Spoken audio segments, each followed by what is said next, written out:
সই করে দেন।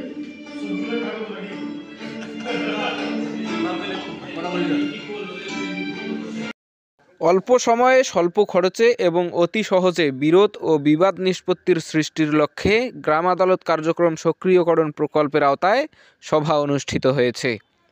মঙ্গলবার সকালে লালমনিরহাটের হাতীবান্ধা উপজেলার বড়খাতা ইউনিয়ন পরিষদের হলরুমে গ্রাম আদালত সক্রিয়করণ প্রকল্পের আওতায় ভিডিও চিত্র প্রদর্শনের মাধ্যমে জনসচেতনতা বৃদ্ধি ও ইউনিয়ন পরিষদের কার্যক্রম গতিশীল করার জন্য আলোচনা সভা ও র্যালি অনুষ্ঠিত হয়।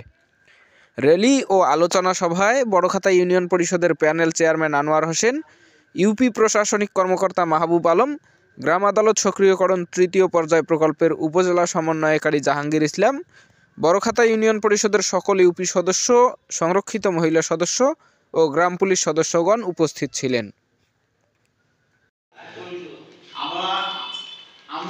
আপনারা সবাই বিশ্বাস করতে বাধ্য হবেন যে এটি সত্য। তাই হোক, আমি আপনাদের অনুরোধ সরকার কর্তৃক আপাতত চিন্তা চাচ্ছে ছোটখাটো মামলাগুলি এখন গ্রাম আদালতের মাধ্যমে নিষ্পত্তি করা যায়। সর্বোচ্চ 3 লাখ টাকা পর্যন্ত মামলা আমরা গ্রাম আদালত এখানে আমরা করতে পারবো। আর এর উপরে হইলে যদি আমরা এখানে গ্রহণ না করি তাতে কিন্তু আইনগতভাবে আমাদের কোনো বাধা থাকবে না।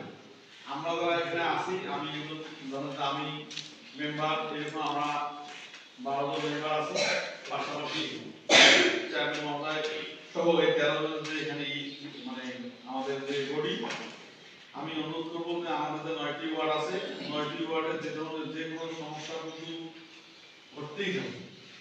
এখন ইদানিং বিভিন্ন কারণে, বিভিন্ন প্রতিরোধের কারণে মানুষ ইউনিয়ন পরিষদের প্রতি আস্তে আস্তে আস্থা হারাচ্ছে। এখানে কেন যেন অনেকেই এখন ছোট ছোট মামলা নিয়ে এখানে আসতেছে না। ইতিপূর্বে কিন্তু মামলা আমরা এক্সেপ্টেড ভাবে এত মামলা নেওয়া যাবে না।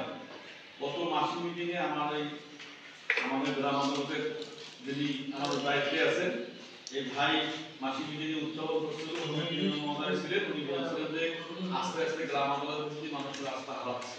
দায়িত্বে আছি, ওয়ার্ড পর্যায়ে দায়িত্বে যারা আমরা আছি, আমরা চেষ্টা করব যাতে মানুষকে আবার ইউনিয়ন পরিষদ তৈরি করার জন্য ছোটখাটো বিষয়ে আমরা চেষ্টা করব সমাধান করার জন্য। আপনারা কি বলেন? এই যে আমরা একটা দেখলাম, এখানে তো একটু হলো আমাদের মধ্যে ধারণা হইল নাকি? তো যাই হোক, গ্রাম আদালত আইনের বিষয় এখানে আমরা চেষ্টা করব মানুষকে একটা সুবিধা দেওয়ার জন্য, আইনের সুবিধা দেওয়ার জন্য।